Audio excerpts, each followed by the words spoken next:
कुमार हसीजा।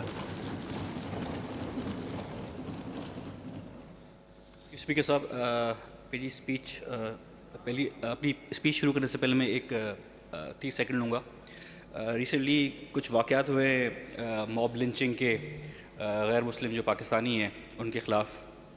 मैं उसकी सख्त अल्फाज में मज़म्मत करना चाहूँगा और जो हुकूमती अरकान बैठे हुए हैं और जो अपोजिशन के अरकान बैठे हैं, मैं उनसे गुजारिश करूँगा कि कानून साजी की जाए इन चीज़ों के ख़िलाफ़, ताकि जो माइनॉरिटीज़ हैं गैर मुस्लिम पाकिस्तानी जो है वो अपने आप को महफूज समझना शुरू करें पाकिस्तान में।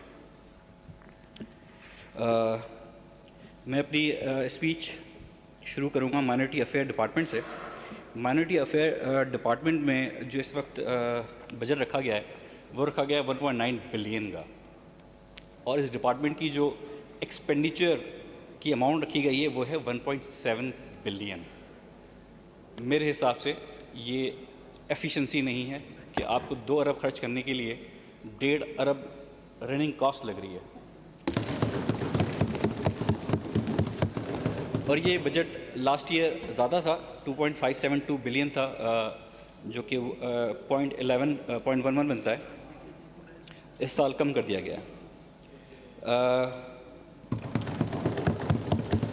जो भी ये ऑपरेशनल एक्सपेंडिचर्स हैं ये टैक्स पेयर्स के पैसे हैं, ये आवाम के पैसों से जा रहे हैं। मैं समझता हूँ इसका कोई ना कोई एफिशिएंट वे निकल सकता है।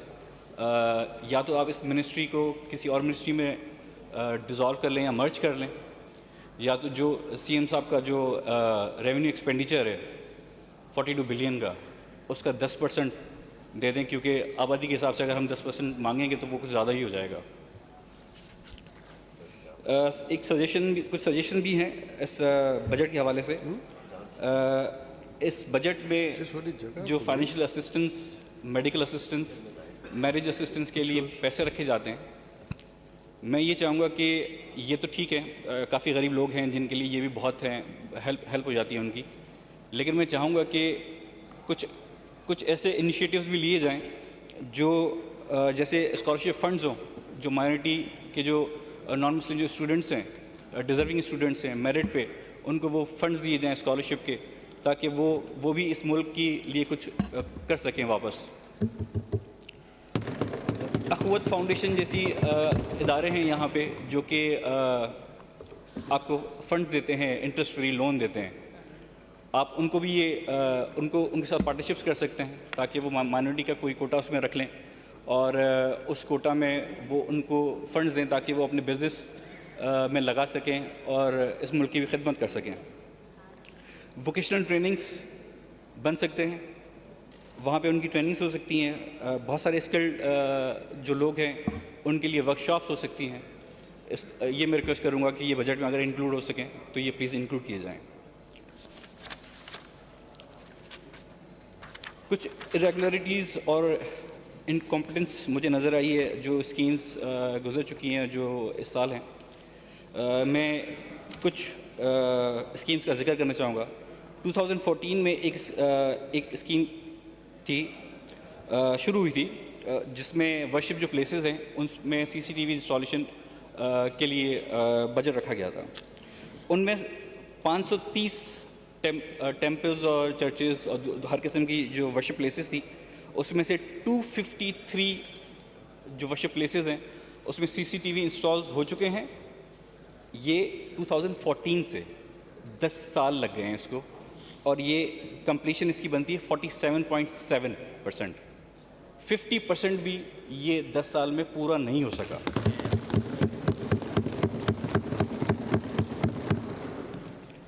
काफ़ी वेंडलिज्म के वाक़यात हो चुके हैं कुछ रिसेंट सालों में, जैसे कि कराची में, थरपारकर में, थट्टा में, कुम मदीजी में। ये अवॉइड हो सकते थे, ये प्रिवेंट हो सकते थे अगर ये इस किस्म की जो सिक्योरिटी की जो स्कीम्स हैं वो टाइमली कंप्लीट हो चुकी होती। मुझे नहीं पता इसकी ज़िम्मेदारियाँ कौन लेगा, जो ये लोग मर गए या जो ये नुकसान हुआ। इसके अलावा माइनॉरिटी अफेयर डिपार्टमेंट की एक और रिसेंट एक एग्ज़ाम्पल मेरे सामने आई है। मैं आपके साथ कुछ तस्वीरें शेयर करना चाहूँगा। माशाल्लाह से आप भी इंजीनियर हैं, सीएम साहब भी इंजीनियर हैं, तो ये देख के ज़रा कोई बता दे कि ये स्कीम लास्ट ईयर कंप्लीट हुई है, ये लास्ट ईयर कंप्लीट हुई है। आपको शायद दूर से लग रहा है ये सोलर पैनल्स हैं, ये सोलर पैनल नहीं है, ये छतें डिसमेंटल हो रही हैं और इसमें सरिया नज़र आ रहा है।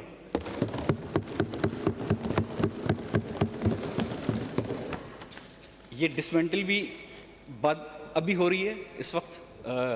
मुकेश चावला साहब साथ चल के उन्होंने इसको इंस्पेक्ट किया था और क्वालिटी पे काफ़ी उन्होंने कंसर्न शो किए थे कि जो ये लास्ट ईयर कंप्लीट हुई है, जो आरसीसी के जो स्ट्रक्चर्स होते हैं उसकी एवरेज लाइफ जो होती है, मेरी जितनी मेरी नॉलेज है वो 100 साल होती है, ये 1 साल सस्टेन नहीं कर पाई।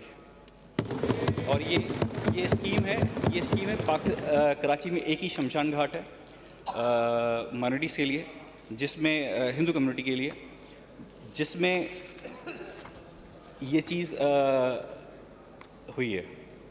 ये किसी वक्त भी डिमोलिश हो सकती थी या ये कोलैप्स हो सकती थी, और वहाँ पे अक्सर लोग अपनी चटाएं वगैरह जलाने के लिए जाते हैं। बच्चों के लिए कब्रिस्तान भी है। ये उसमें कोई ना कोई बंदा मर सकता था इस नेग्लिजेंस पे। अब इसकी ज़िम्मेदारी मैं ये तो गारंटी से कह सकता हूँ जो उस वक्त के मिनिस्टर साहब थे उनका इसमें कोई करप्शन नहीं है। सीएम साहब की मैं गारंटी ले सकता हूँ उनका इसमें कोई हाथ नहीं है, लेकिन किसी न किसी को इस इनकॉम्पिटेंसी की, इस क्वालिटी चेक की ज़िम्मेदारी लेनी पड़ेगी।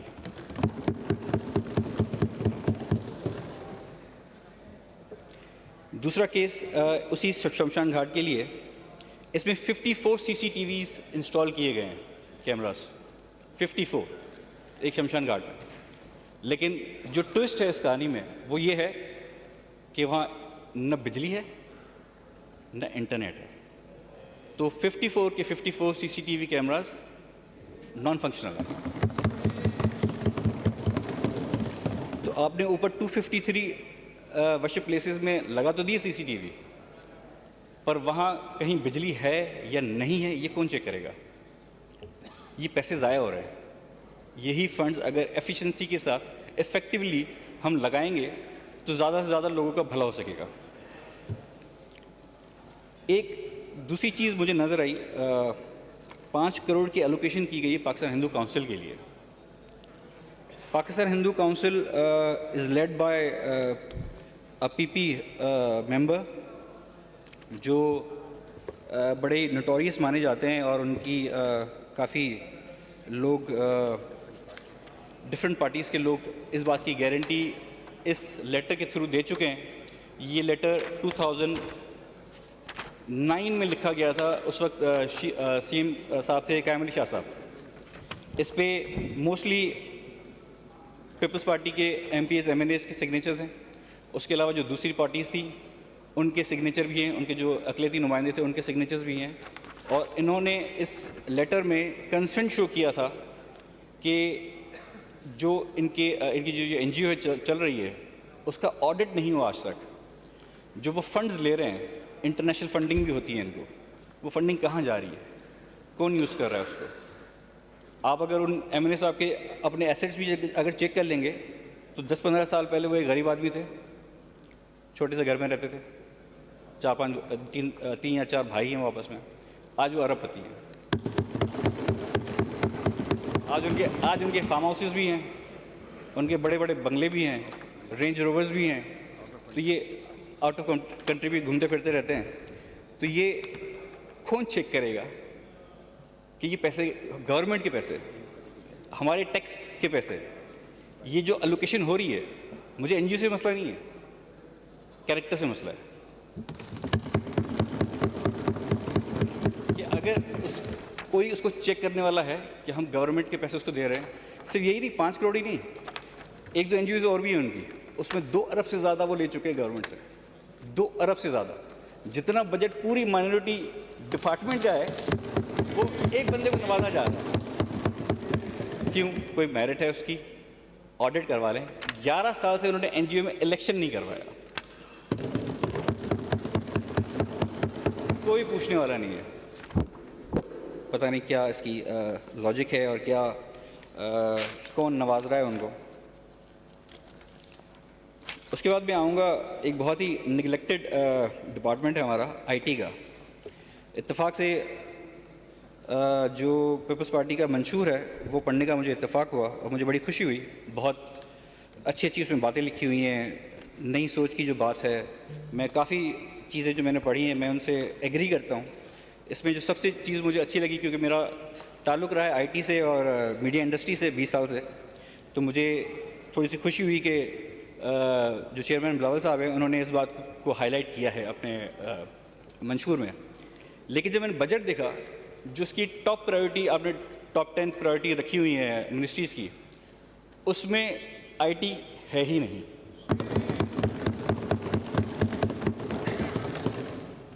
विजन के हिसाब से आईटी आपके हर डिपार्टमेंट, हर मिनिस्ट्री में इंटीग्रेट हो सकता है, लेकिन एक जो मिसाल मुझे यहाँ पहला साल है मेरा और 4 महीने ही हुए हैं, जो पहली चीज़ मैंने नोटिस की है इस हाउस में, इस ऑगस्ट हाउस में, वो ये है कि हमें एक ये कार्ड दिया गया है, हर एमपीए को ये कार्ड दिया गया है। ये मैं समझ रहा हूँ ये एक सिक्योरिटी पर्पज़ के लिए है कि जब भी हमें एंटर होना हो तो हम ये मैग्नेटिक कार्ड मशीन में डालें और हमारे लिए दरवाज़ा खुल जाए और हम आ जाएं। कुछ अर्सा पहले एक जर्नलिस्ट भी आए थे, वो यहाँ पे वेपन लेकर आ गए थे और उनका मकसद यही था, बकौल उनके, कि वो हम सबको जगाना चाह रहे हैं कि सिक्योरिटी के हालात ये हैं कि यहाँ पे कोई भी किसी वक्त भी आके किसी भी गैलरी में बैठ के कोई भी हमला कर सकता है, वेपन यूज़ कर सकता है और हम कुछ भी नहीं कर पाएंगे। हम सारी कानून साजियों पे इम्प्लीमेंटेशन उसके बाद शुरू करेंगे। कानून बने हुए हमारे पास, सारे किताबें भरी पड़ी हैं हमारे पास, लेकिन इम्प्लीमेंटेशन ज़ीरो है।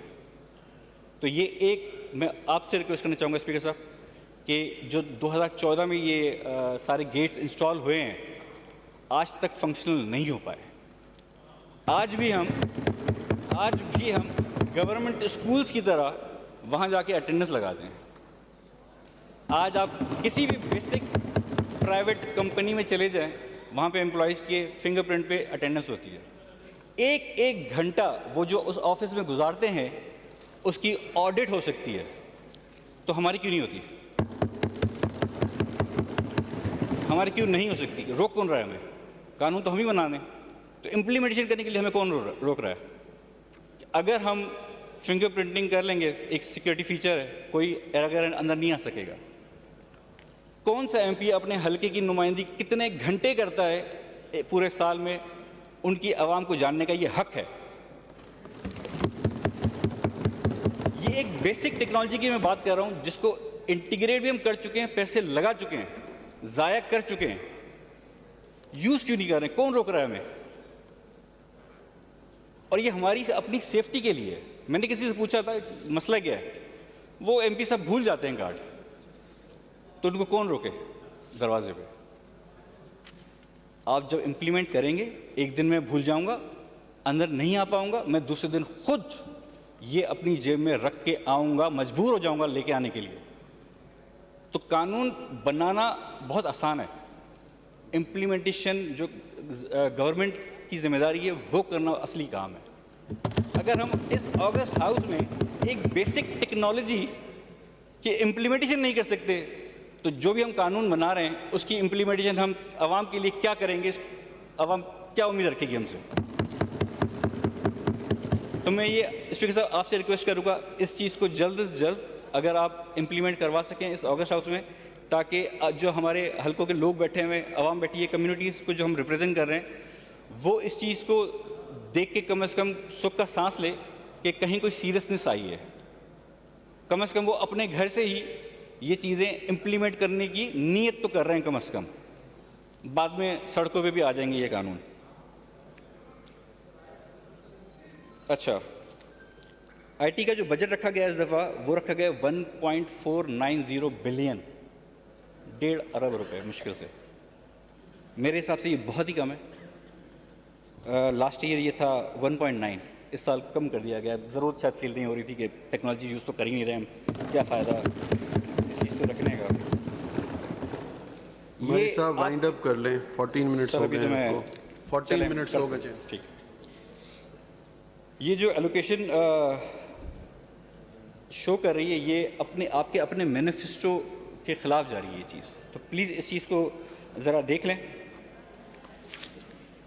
आप इन्वेस्टमेंट जो कर सकते हैं वो डिजिटल इंफ्रास्ट्रक्चर्स में कर सकते हैं, आईटी में, एआई में कर सकते हैं। एआई में आजकल जो इंटीग्रेशंस आ चुकी हैं, आपकी जो सर्वेलेंस की हम बात करते हैं, सेफ सिटी की बात करते हैं, एआई की इसमें इंटीग्रेशन हो सकती है, एआई ड्रिवन सर्वेलेंस सिस्टम्स बन सकते हैं, आपकी ट्रैफिक मैनेजमेंट बहुत बेहतर हो सकती है इसमें। इस चीज़ में आपको इन्वेस्टमेंट करने की ज़रूरत है। एआई और आईटी स्किल्स की ट्रेनिंग की बहुत अशद ज़रूरत है, स्पेशली गवर्नमेंट एम्प्लॉइज़ के लिए। क्योंकि मेरे पास टाइम कम है तो मैं क्लाइमेट चेंज पे भी मैंने बात करनी थी लेकिन शायद नहीं है, तो मैं लॉ एंड ऑर्डर का एक सिर्फ पॉइंट है जो मैं मेरे जो पड़ोसी भी हैं हमारे यहीं पार्लियामेंट में, ज़ियाउल हसन लंजार साहब, होम मिनिस्टर साहब, इनसे रिक्वेस्ट करना चाहूँगा, एक दफ़ा दोबारा रिमाइंड करवाना चाहूँगा। मैं इनको पर्सनली कई दफ़ा रिमाइंड करवाता रहता हूँ कि जो लॉ एंड ऑर्डर की सिचुएशन है इस पूरे सूबे में और मुल्क में, आबादी के हिसाब से 10% उसका हम हिस्सा थोड़ा बहुत ले रहे हैं। तो जो हमारे मुसलमान भाइयों के साथ ज़्यादतियाँ होती हैं, 10% हमारा भी हक बन जाता है उसमें। लेकिन उसके साथ साथ जो 2-3 केसेस और जो हाईलाइटेड केसेस होते हैं उस पर जब गवर्नमेंट फोकस नहीं करती, उस चीज़ को मिसयूज़ किया जाता है पाकिस्तान की बदनामी के लिए। जैसे हमारे पड़ोसी मुल्क करते हैं कि माइनॉरिटीज़ के साथ यहाँ पे बहुत जुल्म हो रहा है, हो तो रहा है, लेकिन कम से कम मैं ये उनको बताना नहीं चाहूँगा। जो भी ये हमारे अंदर की बात है, हमारे घर की बात है, ठीक है। तो मैं ज़िया साहब से रिक्वेस्ट करूँगा कि इस चीज़ को प्लीज़ दोबारा टेकअप करें। मैं इनको कई दफ़ा रिक्वेस्ट कर चुका हूँ प्रिया कुमारी और पारिया कुमारी के केस के बारे में। 3 साल से प्रिया कुमारी का केस पेंडिंग है, कोई अपडेट नहीं है। 2 GITs बन चुकी हैं, 0 उस पर कोई आउटकम आया, 0, कोई अपडेट नहीं है। मैं इनसे पर्सनल चीज़ें कह चुका हूँ, ये हमेशा तसल्ली भी देते हैं और एक्शन लेने की यकीन दहानी भी कराते हैं। मुझे कोई शक नहीं है इनकी नीयत पे, बहुत अच्छा काम कर रहे हैं। लेकिन जो आवाम है वो आउटकम देखना चाह रही है, वो रिज़ल्ट देखना चाह रही है। मैं बातें इनकी सुन लूँगा, मैं इनकी बातें शायद समझ भी लूँगा, आवाम नहीं समझ रही है, ठीक है। 12 मई को इंसिडेंट हुआ था पारिया कुमारी का। मैंने इसी फोरम पे पॉइंट ऑफ ऑर्डर पे बात की थी, इनसे रिक्वेस्ट की थी, अभी तक उसकी पोस्टमार्टम रिपोर्ट तक नहीं आई है। तो ये एक सिचुएशन है। क्लाइमेट चेंज पे मैं एक सिर्फ बात कर लूँ, 2019 में CM साहब का एक वीडियो मेरी नज़र से गुजरा था प्लास्टिक बैन पे, प्लास्टिक जो नॉन डिग्रेडेबल जो पॉलीथीन बैग्स होती हैं उसके बैन पे। उस दिन से लेके आज तक मैं जब भी ग्रॉसरी लेने जाता हूँ, मैं खुद ये सवाल खुद पूछता हूँ कि भाई शॉपर्स हैं, क्या हैं सर ये लें। आज तक उसकी भी इम्प्लीमेंटेशन 0 है। अभी ये दोबारा कल पंजाब में इस चीज़ को लागू किया गया, इस कानून को। मैं चाहूँगा कि सिंध में कानून तो बना हुआ है, रेजोल्यूशन भी पास हो चुकी हैं। मेयर साहब ने भी कुछ दिन पहले रिमाइंडर दिया है कि मैं दोबारा ये बैन करना चाहूँगा। मैं गुजारिश करूँगा CM शाह साहब से कि इस चीज़ को प्रैक्टिकली बैन कर दें। This is very dangerous for our climate, for our environment, especially जो कराची में कचरा कुंडी की जो हालात हैं, उसके लिए भी ये बहुत बहुत ज़रूरी है। बस मैं शॉर्ट करके सिर्फ एक जो हस्ब रवायत एक शेर पे इस चीज़ को ख़त्म करना चाहूँगा, जॉन एलिया के से माजरत के साथ। हुकूमत कर रहे हो मुद्दत से, हुकूमत कर रहे हो मुद्दत से, तुम कोई काम क्यों नहीं करते।